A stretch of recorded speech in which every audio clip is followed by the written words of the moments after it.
afternoon, ladies and gentlemen. Welcome to another exciting Propagandacast addendum with me, your host, Imperial Dane, Master of Propaganda and Master of Analysis. We're all here to another exciting state, well, not exciting really, interesting state of the balance, covering sort of the month of July there since the last patch, and we are of course getting one here pretty much today, though of course from my perspective it'll first be Wednesday, since they only released them in the middle of the bloody night here in Europe.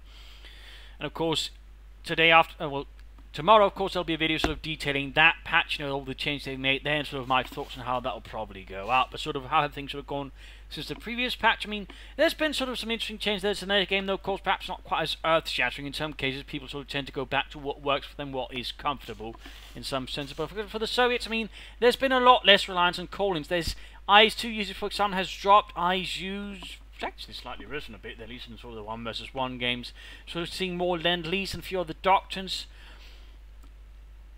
But overall, we've also seen an increase in SS-76 usage, Katyusha usage, T-34, T-70 overall, and more AA half-tracks. I mean, that guy in the Soviet metagame has spread out a bit, though some of them do still have a tendency towards just relying on call-in metagame if they can still get away with it. Though again, that happens mostly in those games where the Wehrmacht player allows it, and himself just sort of falls back on what he feels works. I mean, if people can keep up pressure, that also forces the other player to have to react to that pressure, and if they don't, they get hammered.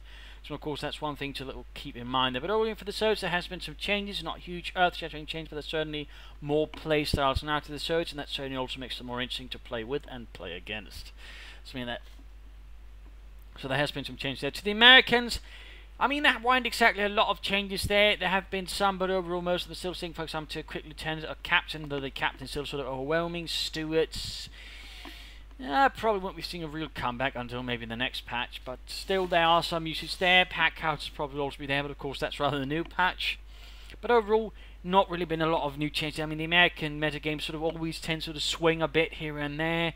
Some goes with BAR, some grenades, some early M20, some stewed. I mean, that guy, it tends to work out rather well. It can be a bit sort of flavour over the month-ish, but I mean it's overall reasonably stable, and certainly will only be benefiting here from what comes next.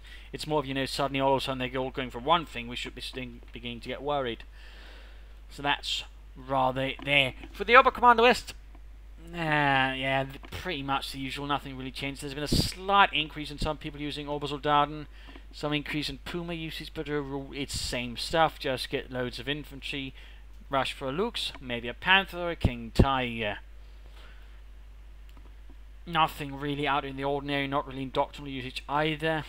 Elite armor, for example, still barely usaged, and so on. So, not really so much. They're getting intense with the Wehrmacht, where things really happen, really change. I mean, despite, the MG42 sort of being the main points there, I mean, most people still only stick to one MG42, surprisingly enough, in most cases. They're still, and again, I think it's just sort of more of a habit because they've been so long using just heavy grenadier builds, they're just sort of backing up to that.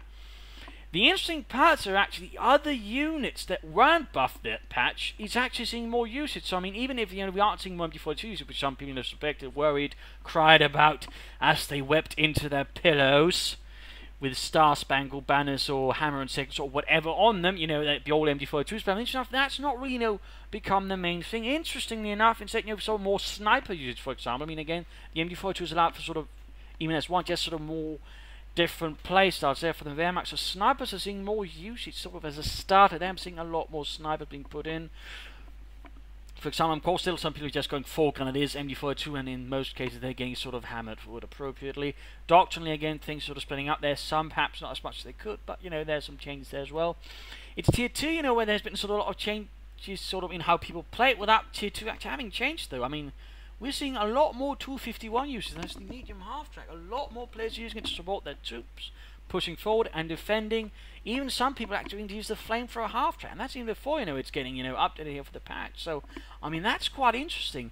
2-to-1 usage slightly dropping because of that, which is also interesting to watch. And of course, Panther Grenadiers have also been sort of an interesting winner in this sort of matchup. Despite again, they didn't change at all, but I'm seeing more players using 1 or 2, maybe more squads of Panther Grenadiers during a fight. I mean, that's a notable change again in the metagame, and again, that's not been buffed.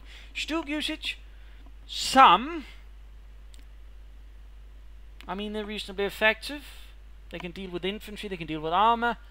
Not super effectively. Most people still go for Panzer IVs because, again, Panzer IVs work. Again, it's sort of, the safety zone, the blanket there they can sort of go back to without having to sort of risk sort of innovative new ideas that might cause them to have to think. Well, that's being a bit rude, but you get the idea. Again, it's sort of very much about comfort and sticking to safety zones, flak panzers, seeing some usage. Tier 4 has dropped a bit. We're not seeing quite as much Tier 4 as we did right before the patch, where there were some more aggressive Panther and Sturmpanzer plays. I mean, some players are going for it, but it's not quite as there as it could have been, and maybe there could be some buffs there needed, to maybe sort of make it a bit interesting, particularly with the patch changes upcoming. Maybe a small buff to the Panther, Sturmpanzer, and Panzerwerfer in some way. That might be an idea there to sort of consider. But overall, not really there. And for the other armies, it's really hard to sort of say if there's only changes they need, particularly the changes that are upcoming. In particular, I mean, the Americans, again, there's always sort of tend to be a lot more tricky to evaluate, because, again, he does also display more of the things that are more healthy meta game. And the Soviets, I mean, things are sort of changing there. And, I mean, at most, I might say, Guards motor could need a nerf. I mean, it's pretty much the sort of primary doctrine they still rely heavily on again, sort of to get away with the column meta. Of course, we might have to watch, after the patch where T-34s are tied to a building. I mean, that could result in some larger changes there to the Soviet playstyle, but beyond that, it's a bit trickier to say there as well. So even there, I'm a bit, cautious. I mean, again, depends really sort of how the patch flows up from there. But anyways, that sort of really covers again. There's been some changes with the Soviets. Again, the Wehrmacht tends to be sort of, where really all the sort of actual improvements, sort of the innovation with the metagame actually happen. It seems Oberkommand West, of course, is at the moment a dead end until it basically gets an overhaul, which really should in part be focused on the Volkskanadiers and getting to work to as actual bloody flexible infantry. That's really the main problem. They're Volkssturm in disguise, when in reality they should be infantry. They can sort of work in several directions, sort of performing several roles and actually be something, rather than just be horde infantry in a style the Soviets can't even replicate. So there are some hiccups. And again, for the Americans, again, the patch does change some notable things. Of course, that's also going to have an impact. Again, I don't really think I want to change anything there. So I think that sort of covers it for the moment. Of course, again, the patch is certainly going to have an impact. Of course, going to be sort of see what happens from there on. So thank you all for joining in. Hope you learned something. Hopefully, it gives you ideas for matches. And let's look forward here to the new patch. See you all. Cheers.